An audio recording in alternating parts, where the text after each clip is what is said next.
Assalamualaikum warahmatullahi wabarakatuh dan salam sejahtera kepada doktorku. Nama saya Fatin Edina Silfi binti Azli Yazid dengan nombor metrik JM1378721. Jadi hari ini saya ingin membentangkan tentang perbandingan di antara dinasti Tang dan dinasti Song. Dinasti Tang ini ialah sebuah empayar China yang memerintah dari tahun 618 sehingga 907. Ahli sejarah umumnya menganggap dinasti Tang ini sebagai titik tertinggi di dalam tamadun China dan zaman kegemilangan budaya kosmopolitan. Wilayah Tang yang diperoleh melalui kempen ketenteraan pemerintah awalnya menyaingi dinasti Han. Keluarga Li mengasaskan dinasti dan merampas kuasa semasa kemerosotan dan keruntuhan Empayar Sui dan merasmikan tempoh kemajuan dan kestabilan pada seluruh pemerintahan dinasti itu. Dinasti itu secara rasmi terganggu semasa tahun 690 sehingga 705 apabila Permaisuri Wu Zetian merampas tahta. Lalu ia mengisytiharkan dinasti Wu Zhou dan menjadi satu-satunya permaisuri China yang sah. Pemberontakan An Lushan yang dahsyat pada tahun 755 sehingga 763 menggugat negara dan menyebabkan kemerosotan kuasa pusat pada separuh akhir dinasti itu. Seperti dinasti Sui sebelum ini, Tang mengekalkan sistem perkhidmatan awam dengan merekrut pegawai-pegawai utama melalui peperiksaan standard dan mengesyorkan kejawatan tersebut. Kebangkitan Gubernur Tentera Serantau yang dikenali sebagai Jedushi pada abad ke-9 telah membawa kepada ketenteraan awam ini. Seterusnya bagi dinasti Song. Dinasti Song ini ialah sebuah empayar dinasti China yang bermula pada tahun 960 dan bertahan sehingga 1279. Dinasti ini diasaskan oleh Maharaja Taizu Song yang berikutnya merampasan tahta Zhou, kemudiannya menamatkan tempoh 5 dinasti dan 10 kerajaan. Ia sering berkonflik dengan dinasti Liao, Xia Barat dan Jin yang sezaman di utara China.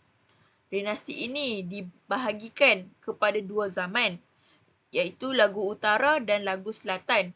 Semasa Song Utara pada tahun 960 dan sehingga 1127, ibu kotanya berada di bandar utama Bianjing, yang kininya menjadi Kaifeng. Dan dinasti itu menguasai sebahagian tempoh besar kawasan yang kini dikenali sebagai China Timur. Lagu Selatan iaitu pada tahun 1127 sehingga 1279.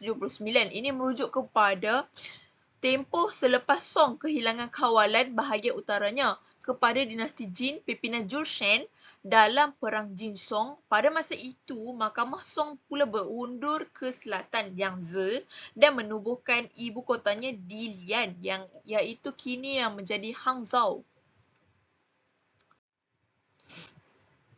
Seterusnya dari segi kemunculan dinasti Tang. Dinasti Tang ini adalah satu dinasti yang paling penting dalam sejarah Tiongkok China yang berkuasa dari tahun 618 Masihi sehingga 907 Masihi. Dinasti ini ditubuhkan oleh Li Yuan yang kemudian dikenali sebagai Kaisar Gaozu. Dinasti Tang ini ditandai oleh masa keemasan dalam bidang seni, sastra dan teknologi serta ekspansi wilayah yang luas. Selama masa pemerintahan dinasti Tang, Tiongkok menjadi salah satu kekuatan terbesar di dunia. Keberhasilan dan kemakmuran dinasti Tang ini telah memberi sumbangan kepada pertumbuhan perdagangan, pertumbuhan ekonomi dan perkembangan budaya Tiongkok yang maju. Seterusnya bagi kemunculan dinasti Song. Dinasti Song ini juga dikenali sebagai dinasti Sung, adalah dinasti yang memerintah di Tiongkok antara 960 Masihi sehingga 1279 Masihi. Dinasti Song ini terbahagi menjadi dua zaman, iaitu dinasti Song Utara pada tahun 960 sehingga 1127 Masihi dan dinasti Song Selatan iaitu pada tahun 1127 sehingga 1279 Masihi. Kemunculan dinasti Song berkembang dengan inovasi dalam bidang teknologi, ekonomi dan budaya. Semasa pemerintahan dinasti Song ini, ia melihat begitu banyak kemajuan besar yang berlaku, termasuklah dari segi seni, sastra, ilmu pengetahuan dan teknologi, serta penciptaan wang kertas dan kemajuan dalam bidang pertanian. Oleh itu, melalui dinasti Song inilah bermulanya penciptaan wang kertas yang menjadi kegunaan sehingga masyarakat pada masa kini. Dari segi sumbangan pula, iaitu dinasti Tang ini telah memberikan pelbagai sumbangan dalam bidang termasuk seni, sastra, teknologi dan pemerintahan.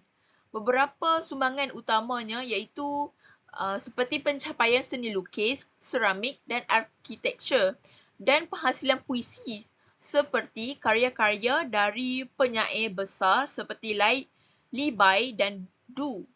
Manakala dari segi teknologi mengalami kemajuan besar dalam termasuklah penemuan wang kertas dari segi perluasan wilayah dinasti Tang, ini telah meluaskan jajahannya ke wilayah-wilayah yang jauh, iaitu ke bahagian Asia Tengah seperti wilayah bahagian Uzbekistan, Kazakhstan dan Kyrgyzstan. Manakala dari segi sumbangan dari dinasti Song pula menunjukkan sumbangan yang besar dari segi yang sama iaitu seni, sastra, teknologi dan pemerintahan. Antara sumbangannya ialah Revolusi Song. Revolusi Song ini seperti perkembangan teknologi termasuklah penciptaan mesin cetak, pengembangan pemakaian wang kertas, penemuan kompas dan inovasi dalam produksi baja. Seterusnya dari segi seni dan sastra, seni lukis dan karya sastra yang berpengaruh termasuk lukisan gunung-gunung dan air. Terdapat juga beberapa seniman dan penyair terkenal seperti Su Dongpo, Huang Tingjian dan Fan Quan. Seterusnya dari segi perubahan, dinasti Shang ini telah berlakunya perubahan di bawah sewaktu berada di bawah pemerintahan awal Zhuan. Terjadinya reformasi pemerintahan yang hebat di mana beliau telah memusatkan kekuasaan di tangan kesultanan dan membangunkan sistem birokrasi yang efisien sama seperti sistem yang lain yang ada sebelumnya. Seterusnya bagi dinasti Song pula, ia terkenal dengan sistem pemerintahan yang unggul. Salah satu sistem yang terkenal ialah sistem ujian pegawai yang di mana para pegawai negeri dipilih berdasarkan kemampuan mereka. Dalam ujian yang adil ini dan saksama, sistem ini bagi menguji pemerintah bakal pegawai tersebut sama ada mereka ini layak atau tidak layak. Mereka juga memandang dari segi latar belakang pegawai tersebut sehingga apabila mereka lulus kepada ujian tersebut lalu mereka bakal dilantik menjadi pegawai bagi dinasti Song. Seterusnya sewaktu era kejatuhan, dinasti Tang ini berlakunya pemberontakan An Lushan pada tahun 755 Masihi. Ia merupakan salah satu faktor yang menyebabkan kejatuhan dinasti Tang. An Lushan ialah seorang jeneral Tang yang hebat, namun pemberontakan dan telah berhasilnya menakluk sebahagian besar wilayah Tiongkok. Meskipun pemberontakan ini akhirnya berhasil dipadamkan, namun kekuasaan Tang Qian merosot akibat daripada peristiwa itu. Daripada dinasti Tang ini menunjukkan bahawa pemberontakan yang berlaku pada pemberontakan An Lushan ini telah membawa kepada kejatuhan yang sangat dahsyat kepada dinasti Tang ini, sehingga kan empayar mereka mulai jatuh. Seterusnya kepada dinasti Song pula, pada akhir zaman dinasti Song ni terjadinya pemberontakan dan ketidakpuasan hati dalam negeri yang telah melemahkan pemerintahan pusat.